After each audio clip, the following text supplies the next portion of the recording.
parking and applicable permit criteria, and amending the Code of the Borough of Princeton, New Jersey, 1974. And before turning it over to Deanna, first of all, I want to thank the Parking Committee. I know these issues are really complicated and difficult, just like the discussion we had.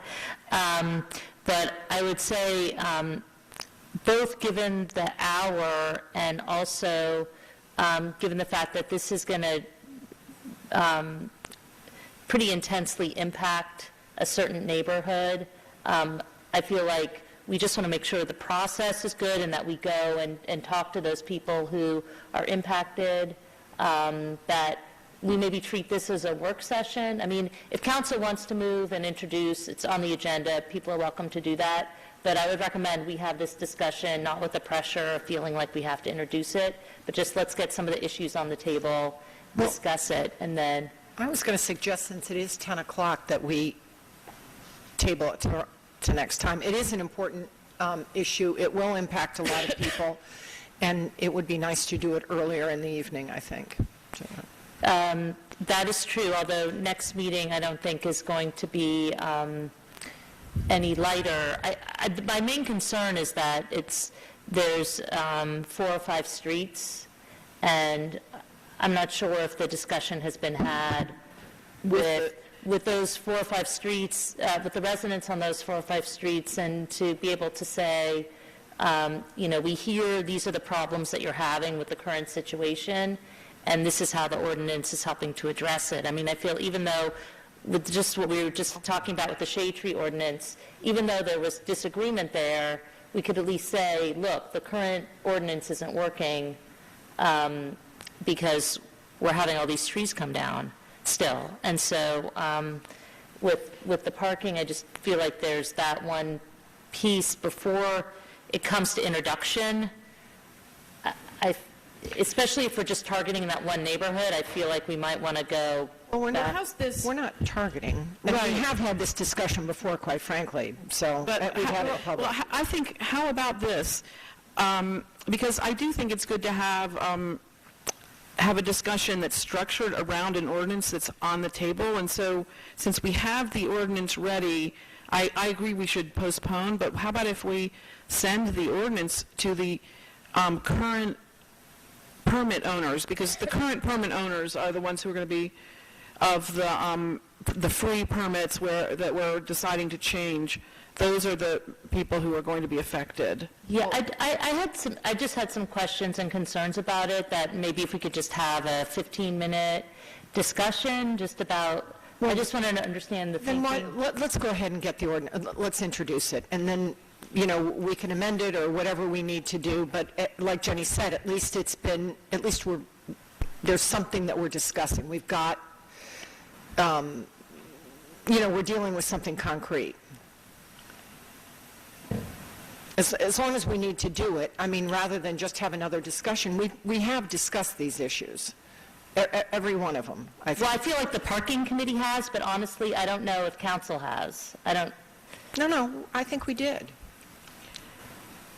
I think it's not a big difference between whether we introduce it or not, as long as we send it to, as long as we have a period of discussion and we send it to the current, I mean, I would like to discuss it a little more about who we send it to and how we get noticed. I just had a question. I just wanted to get a sense of how the parking committee was thinking about it. So the former township, that if you don't have a driveway, you're automatically mailed 1 permit. And if you don't have a driveway, you're automatically mailed, if you don't have a driveway, you're mailed 1. If you, 2, and if you have a driveway, you're mailed 1. And what this ordinance would do would be to say you're only allowed to apply for 1. So if you're somebody who doesn't have a driveway and have been automatically mailed 2 free permits for the past how many decades, and you're a 2 adult household where both people have jobs, in different directions. I'm just trying to figure out, like, how that family is supposed to cope with this, because it's not even that they'd have to pay for 2 permits, it's that they have to get rid of one of their cars, but then how are they supposed to get to work? I mean, they can find somewhere else to park it, but why don't, as long as we're having this discussion, why don't we let Deanna just do you have a presentation? Because I don't really think that the parking committee focused on that one, what you're talking about, and I think that is a concern. I mean, we didn't talk about reducing the number. We talked more about actually charging. Well, we did, but it's harmonized, and if you looked at the chart, let's let Deanna. Mayor, if I could suggest, and I think the right way to do this, let's have Deanna kind of go through the issues. That way we can frame the discussion from that point, and then you guys can make the decision on what you want to do from that point on. I think it's a good start for her. Since consolidation, we've been working on harmonizing various pieces of the code from the former borough and the former township. 2 years ago, a parking subcommittee of council was created, and since then we've been working on different ways to harmonize borough and township overnight parking. The issue that you've been discussing tonight is the permit criteria. The borough only allows for you to apply for a permit if you do not have a driveway, an off-street parking location. And once that is proven by the zoning officer, then you are allowed to purchase a permit for $30 a quarter. The former township residential permit zone was a different type of permit system. It was originally enacted as a result of parking by hospital employees in the Birchley Race John neighborhood, and it was less structured. It allowed the 2 permits per dwelling unit if you did not have parking off-street, and then 1 permit per dwelling unit if you did have parking off-street. The way it's set up is that the clerk's office would automatically mail those permits out in June every year, and they would be good for a year. In addition, with the former township permits, it was not only an overnight permit, it actually was a 24-hour permit. So it allowed you to park from 11 p.m. to 8 a.m., but then it also provided for an exemption from the 2-hour parking time limit during the day. We've wrestled with this in the parking subcommittee, many different meetings. We had a work session most recently with council back in May 2015 about how to harmonize the 2 ordinances and the 2 permit systems. And so the ordinance that we provided to you with this agenda packet seeks to harmonize the overnight permit portion by 2018. That's the way this was structured, is that as of January 1, 2018, at that point, the former township residential permits would no longer be in effect. That portion of the code would go away. The residents on those streets would have to come in, apply for parking permits as currently happens in the former borough, prove that they do not have off-street parking. At that point, if they do not have off-street parking, they would go ahead and pay the quarterly fee to get the permit, and the daytime exemption would go away. I worked closely with Mason, Griffin, and Pearson to structure the harmonization, and in the parking subcommittee, we had talked multiple times about trying to grandfather in property owners so that we would charge the fee for the parking permits, but then keep the number of permits until the property ownership changed. And it got very difficult because to take it a step further, the former borough kept track of the car that's associated with the permit, and so you're actually registering the vehicle rather than, just giving a permit that could be transferable to anyone, as was the case with the township system. And so, plus, in the former borough, the person applying for the permit had to bring in proof of a lease or proof of ownership of a property so that you could see that they were tied to the property. With the township system of just emailing or just mailing out the decals and the permits, we were not getting any information on the cars, and it was completely transferable. So trying to figure out how to bring that back into a borough system, and then add in the other layer of property ownership to determine, when did the property change hands, were they the owner when the ordinance went into effect. It was going to be a very tedious administrative process to move through it. So we came up with the idea of setting a time frame of 2018 to be completely harmonized, which I realize also is 5 years after consolidation. But there is that unintended, or there is that consequence that almost maybe half of the 370 permits that are now issued for the former township residential area could go away. And as the mayor alluded to, it could be people that already have 2 cars because they're getting 2 permits for not having off-street parking. They could be losing one of those permits. It could be the people that have only 1 permit because they do have a driveway, but they could be losing that permit. So there is an impact.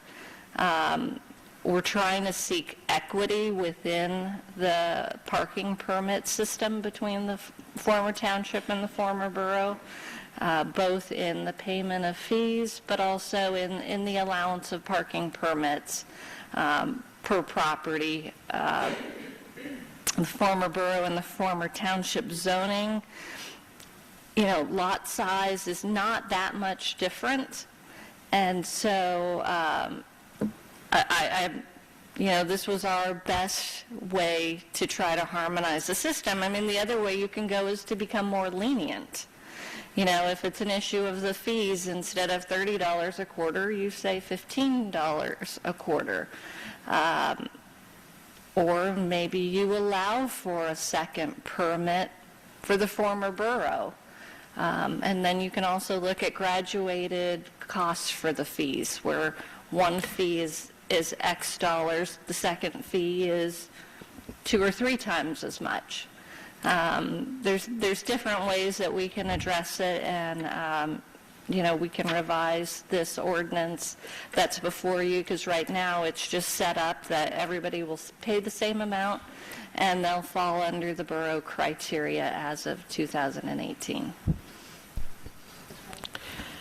And Deanna, thank you so much for doing all this work and delving into the details. And so I'm sorry to be bringing this up when I probably should have done it earlier, because I do share the concern that people who have 2 cars, about taking away a car from, and I wonder if we could keep those streets as allowing the same number of permits. I mean, the rationale being that those people have bought and sold their houses with that ability, and so if we take that away, I think it is going to decrease their property value. I mean, I hesitate to do that. I don't know what other people think about that. I just feel that this really requires going, because it is 4 or 5 streets, and I just feel like we should be having the conversation with the neighbors in the Witherspoon-Jackson neighborhood to hear what they think the issues are with parking. We have heard from them, and I think we know. I mean, I mean, I'm not saying, I agree with you that we have to have this conversation, but I think it's going to be a hard conversation. I just wanted to, I think we could get a little, I mean, if we, for instance, right now decided to change that part of it, that would make it a little less, Well, I think that, if I may, I think that the way that things have seemed to work best is if you try to inform and educate people on what we're trying to do. So my problem, and I hear everyone saying, let's introduce, let's do this, it doesn't seem like the majority of people that this will affect know exactly what's going on and what we're doing. So I'm not saying that the ordinance is totally wrong, not at all. I'm just saying that if we can inform people, and that has to be a community meeting or whichever way you want to inform people of the direction that we're going, and I think that will save a lot of, as you would say, emotional crisis down the road. well, I agree, but I mean, I think if we're going to soften it, we might as well soften it before we... Well, I agree. No, I agree with you, but and I don't think anyone should leave. Before consolidation, I don't think anyone had the idea that things were going to change, where they were going to lose something, that they were going to lose a spot because now we're one town. I don't think that ever came up in anyone's mind. I never thought about it, and I don't think anyone else on Birch Avenue would ever thought about it either. So I don't think that we should be penalizing folks at this point of the game. I will say, if the grandfathering sounds great for me, and then if someone else buys a house, those are the new standards that we'll go by. But to take away someone's parking privilege at this point seems kind of unfair, and I would hate to be accused of being unfair when we don't have to be. But I would like to see if we can have a neighborhood I mean, that would meeting keep in place a border that we were trying to avoid, but I think maybe a border between more lenient parking and more strict parking, but it would have a little bit of rationale that the former borough is closer to town, where parking is even more dear than as you get away. So that's why I would propose that we might leave the current border of the two of where 2 cars are allowed, but the change would be that we would in 2018 start charging for them. Well, Deanna mentioned that we have discussed this. This is the same circular argument we had a year ago. This is a community meeting, and these meetings are noticed. I mean, it's like, are we going to go around and talk to every single person about the fact that we're going to raise their taxes? I mean, we do have a public notice. Our meetings are televised. I do feel like we've had this discussion. People who live in the former borough have come in and been angry about the fact that that people who live a block away aren't charged, and now we're supposed to be one municipality. So, I mean, we're really opening up a bee's nest if we want to talk about harmonization, and we're going to end up not harmonizing it, I think. So it's a tough decision, but either we're serious about harmonizing and treating residents who are really a block apart. I think the neighborhood is indistinguishable to say that, oh, the former borough's much closer when they're just a block apart in some spots is disingenuous. But I want to move on to another issue, and that is the 2 a.m. to 6 a.m. parking. And so there were, I communicated by email with you, and a number of people were copied, but I continued the conversation with Chief Sutter, and so there are a number of people. The bars don't close until 2 o'clock. People who work in the bars and restaurants need time to get to their cars, to close up the bars and restaurants and get to their cars, and so typically they're not getting there until closer to 3 a.m. And in the past, borough cops knew where they parked, and they basically overlooked it. And so I would be, and so there was a 1-hour exemption, I guess, and we're talking about, the recommendation is to remove the 1-hour exemption. But I guess I would be in favor, and I don't think Nick really objected to this, of moving it to 3 a.m. to 6 a.m., the prohibition on overnight parking, because he said he could still direct people to overlook the parking violations, but I think I'd rather do it by ordinance than do it by, having discretion on the police force. On the portion of Battle Road, Springdale and Olden, we talked about this at length, that that prohibition is 2 a.m. to 10 a.m., or it was in the former township, and we really never could figure out what the 10 a.m. was. That seemed to be a number that was apropos of nothing particularly. And I think I've decided that it's probably to keep people who might walk to town from parking there, and so I think we ought to remove that. I think it ought to be, 2 a.m. to 6 a.m. like it is in other parts of town, or maybe even 2 a.m. to 8 a.m., but as we get into other parking issues, maybe particularly around University Place, and as we start to move our sort of epicenters of business, if we're moving them and we're creating a new arts and transit neighborhood, and we look at concentric circles of parking from that area, perhaps they would want to park over in this Springdale, Battle, and Olden area, and the rest, everybody else has parking on the street, and the 10 a.m. didn't make any sense, and so it would be my recommendation that we put that back to what it is in the other neighborhoods. Did we ever find out the origin of that, why that was the way? No, but I bet it's to prevent workers from parking there. Right, and we also have, the other discrepancy was, there's a 2 a.m. to 8 a.m. For Murray, Princeton Avenue, Markham, and Wilton, pretty much the first block south of Nassau Street, had a provision where you couldn't park between 2 and 8.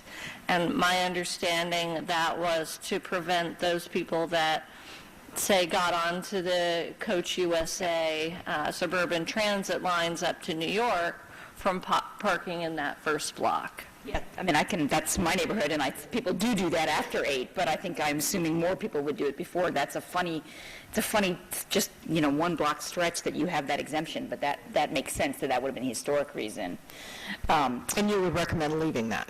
Well, I mean, so my take on all of this, and I'm fine with your comment about moving from 2 to 3 if we think 2 wasn't really 2, and now things have changed and we need to be 3. I mean, my sense on all of this is that this is, if we've learned one thing, it's that people consider parking sacred, right?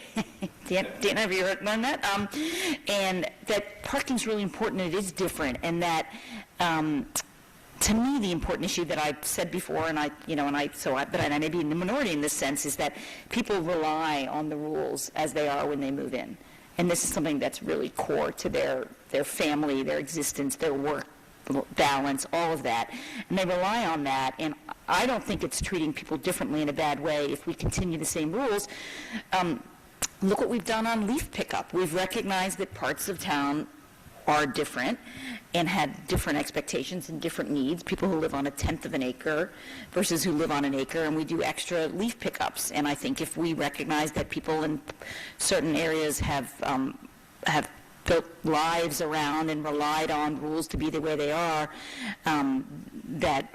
I don't think it's problematic to continue it. I think it respects that, and I think we could do it in a way. I like the idea of grandfathering, so maybe I would press you, Deanna, on whether that's just not doable, and if it's not, then I would, I guess, weigh in on the favor of maintaining the difference.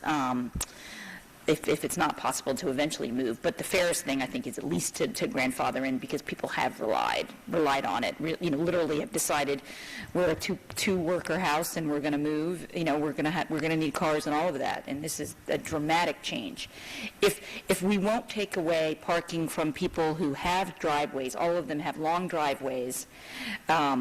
Every single house on the block has a long driveway, and we won't, for public health and safety reasons, take away their parking for a bike lane when every house has a driveway, so the only people impacted would be people who are visiting. How are we going to dramatically affect the livelihood and families of people who've been depending on the rules as they were? Does that mean you're not in favor of charging either? When people a block away get charged? I think we can harmonize the cost. I think that's what Jenny proposed, is harmonize the costs.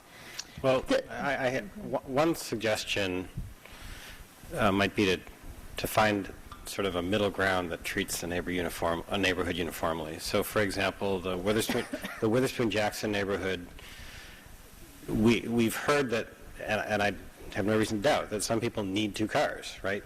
One way to do it would be okay, there's actually an option for 2 permits. The first one is X dollars, second one is a higher cost. And we extend it to the entire Witherspoon-Jackson neighborhood so it's fair and it's uniform across the neighborhood. And I don't know if that's 30 and 60, I don't know if that's 15 and 30. We can talk about that, parking committee for suggestions, but I'm very uncomfortable with grandfathering, and I think we should be treating ourselves as one town to the extent possible. I do agree that 2 a.m. is not the right time. I'm not comfortable with, okay, but the police won't enforce it. The ordinance is this, but the police won't enforce it. That leads to all sorts of confusion or worse over time, right? So I'd rather not do that. I don't know whether it's 3 a.m. or 2:30. I don't really care. And I had a couple of other concerns. One is in that same section in the township, we're removing the daytime parking. And I think that if we're not tackling daytime parking with this ordinance, then what we should say is, until we do, those permits permit daytime parking in that section, because we're going to tackle that later. Because I don't think we should be removing it if we're not tackling daytime parking. Well, I think essentially that's what that does with the 2018. But I'd rather actually move it up to 2017, but give that option, where if you're in the section that had daytime parking as part of the permits, you get that until the council tackles daytime parking.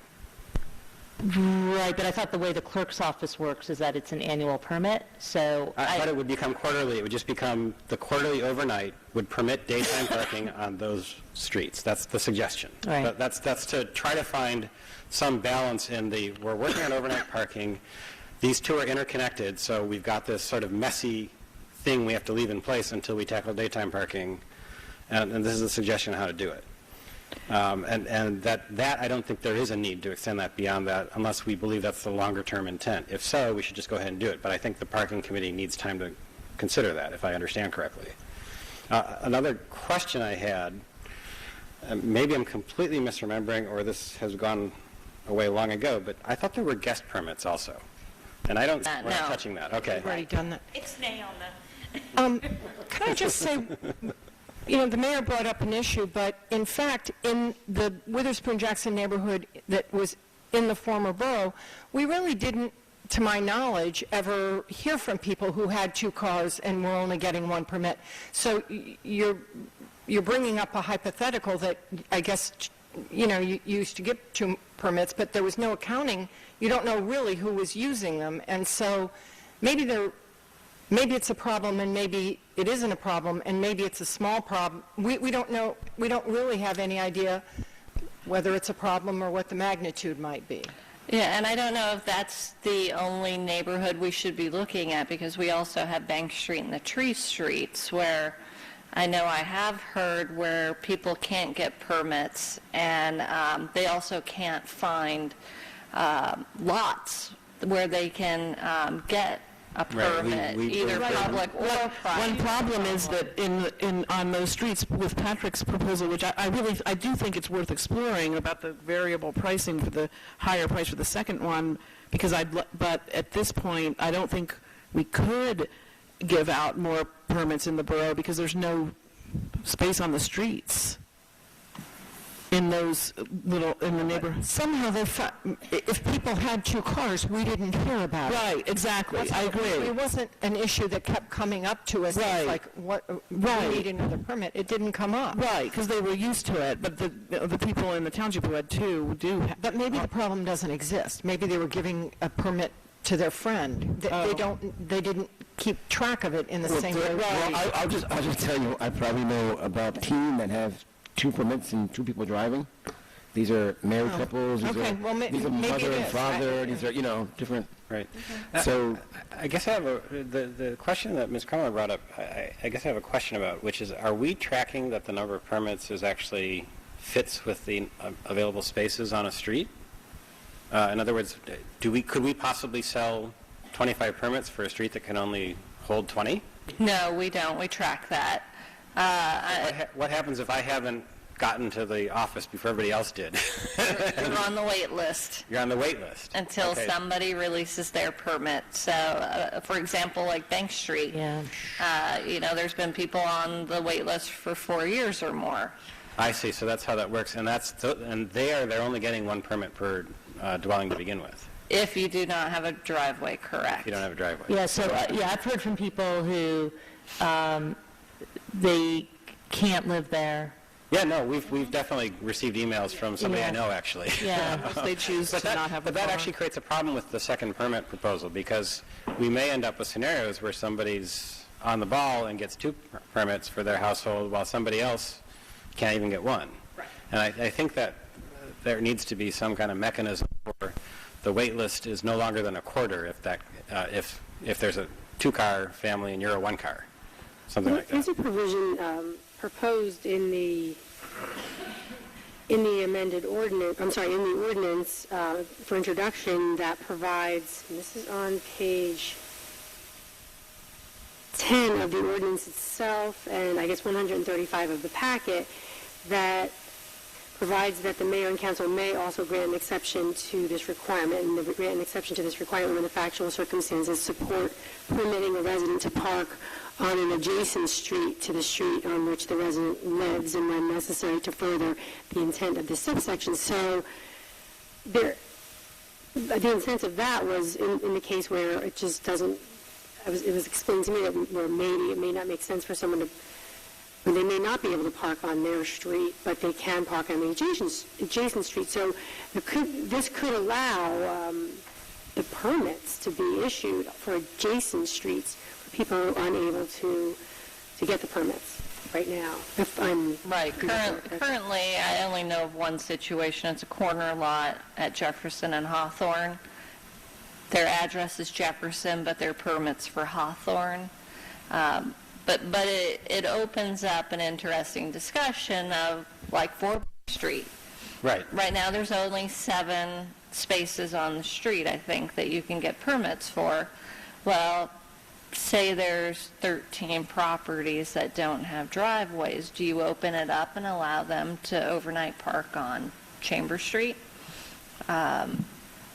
It goes against that whole idea of reducing dependency on vehicles and parking, but... And not providing incentives for more, which taking away a disincentive is the same as providing an incentive. And so we don't want to provide an incentive for vehicle ownership. We want to, I don't think anybody does. No, but I think we also have to be realistic, too, about, especially about changing the status quo. No, I agree with you. I'm saying I agree. It's Dan. I would like for those not to have changed, too. I'm trying to figure out how I would defend to a constituent that a few blocks away from Bank Street, we're defending somebody's right to have 2 cars and 2 permits, when on their street, we're not going to give them even 1 if we run out of spots, which we have, because there's only about half the spots we need. Because that's how it was when they bought their house. It was just like you But buy a we're house we're with one 2 town now, and we do permit in other places in town, technically under the ordinance, parking on neighboring streets. So it seems to me that this is really a hazardous argument. I'm struggling with. But some maybe places there's have the- rationale. There might be. There might have been a plan that says, look, this is not a streetwise section, a car-friendly section of town. Some places have enough parking, though, and some don't. Bank Street doesn't have enough. The former borough, like I said, I don't think it has enough parking to add the new standard. And so I think it's okay to have different standards, but I do think we have to be sensitive about what people, the parking that they had when they bought their house. I don't think it's so bad to not give new parking. It doesn't sound like we're going to introduce Yeah, I this saw you ordinance packing your tonight. bag, so I was going to I've been up recommend that since we went. 4:30 in the morning, and it doesn't seem like we're really we're not going to introduce this, right? Am I getting that sense? Does anybody want to introduce this? No, I think that it was good to put some issues out there so that the rest of us who haven't been on the parking committee can start to grapple with some of the issues. I'm not quite sure what the next steps should be, though. I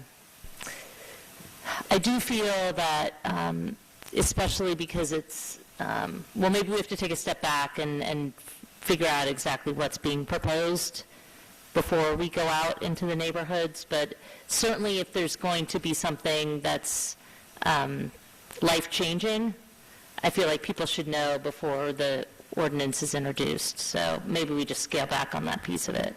So we talked about several different changes to what's in the ordinance that's scheduled for introduction. So should we just talk about those and see which ones have good agreement? So, for example, the change from 2 a.m. to 3 a.m. I think that was fine with everybody. that's fine. Yeah. I agree with that. What about the second permit costs more than the first? What about the idea of the second permit costs more than the first? In conjunction with changing the boroughs to have allow two? Whether we do that or not. I mean, those can be two different questions. In the You know what, I think people in the former borough are reasonably happy. I just wouldn't, and we want to discourage the parking and cars and whatnot, I wouldn't open it up. I would support, I guess, but if we're talking about, I guess I would support a second higher fee for a second car to discourage. Well, if we're not going to make it uniform throughout the neighborhood, we don't even have to do that. If we're only going to make it in the part of the neighborhood that currently has two. I'm concerned about that because it feels to me like it's a pretty arbitrary line. I think that it is. I agree, it's an arbitrary line, that's the fact that it's an arbitrary line is an arbitrary reason not to do it, in my view, because there are arbitrary lines all over. There's an arbitrary line between Princeton and Lawrence. Sure. You know, I just think sometimes you have to draw a line, and I do think that the line is those people had it, and and when people say why does this happen, it's just that's how it was, and it didn't seem fair to change it, and it didn't seem good for the environment and for policy to expand the other way. Deanna, would it be possible to get a head count on how many people we're talking about on these streets? Yes, I can do that. There's in the memo I indicated there's 370 permits that were sent out this year in the former township. But we don't know whether people are actually using them. You just send them out. Correct. Can the police do a survey at night and just see how many empty spaces there are? I mean, is it, between whatever those hours are, between 2 or 3 and 6, there's going to be some streets where it's filled to capacity, but on the streets that we're talking about, what sort of flexibility is there? So could you do something where I don't know, I guess maybe we don't want to make it more lenient, but... Are you talking former township streets or former borough streets? Because the borough streets, I mean, we know those, if they have a permit, they are supposed to be on their street. Yeah. So it would be more the township to see how many cars are actually being parked on the street. Yeah, I actually don't know what that would really tell us. I mean, if we change Mayor? this to... Yeah.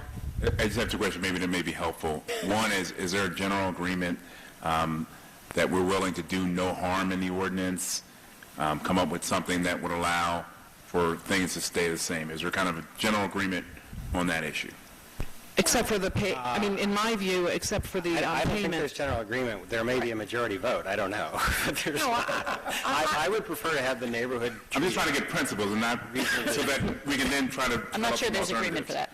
Well, no, A number of people who are willing to look at something that would say, somehow we're going to come up with something that gives us no harm to those people, the existing residents in the way the permit system works now. But not without a fee. So there's the fee portion of it, and there's the number of permits. Well, so do we all agree that we're okay with starting in 2018, charging a fee? It's $30 a month per permit. Do we all agree on that? Quarter. Quarter, sorry. And Well, yes, sorry. I have no problem with that. Yeah. Just to Yeah, that part is okay. Okay, so that's one thing that. And why are we waiting that long? Because of the daytime parking issue. So that actually was one of the other that's not proposed what- changes. Well, we're Yes, 'cause we're waiting taking it because away. We're just giving people a chance to, We're taking away their But daytime. we have to talk one at a time, because it's just getting too because confusing. we considered grandfathering it because of the it is going to be hard for some people, so this, delaying it gives everyone notice, and I think it just will make the implementation easier. the former township permits go out in June, so They've already their gone out. permit is already out until next June, and the former borough cycle starts up in January. And so talking with the clerk's office, that's why we decided to go to January 1st, 2018. All right. So we're giving a 6 months extra to the former township just to get them onto the borough cycle. Gotcha. Okay, so that one other proposed change from what was introduced is that until we actually tackle daytime, that in the section that has it, it's not taken away. Are people okay with that? Yeah. So the nighttime permit extends to daytime for that section. Yeah, until we tackle that. Until we tackle it. I think that eliminates one hazard, as it were. So Let me throw something else in the mix, too. I think we talked about this before. We weren't exactly sure whether there would be any impact from Avalon Bay, because they do charge an extra for parking, and so we want to think how we can also protect people who live in that neighborhood from people who live in Avalon Bay parking for free on the street. Is that more of a daytime issue, though, or is Well, that? I don't know, but I think we want to put our It'll be thinking caps interesting on to about see. it, and Because if they have to pay for parking, the parking garage, it seems like they might try and find a way not to, is a good point. But they won't be able to park at night on those streets, and so the question is, well, nobody's allowed to park on that street without a permit now. That's right.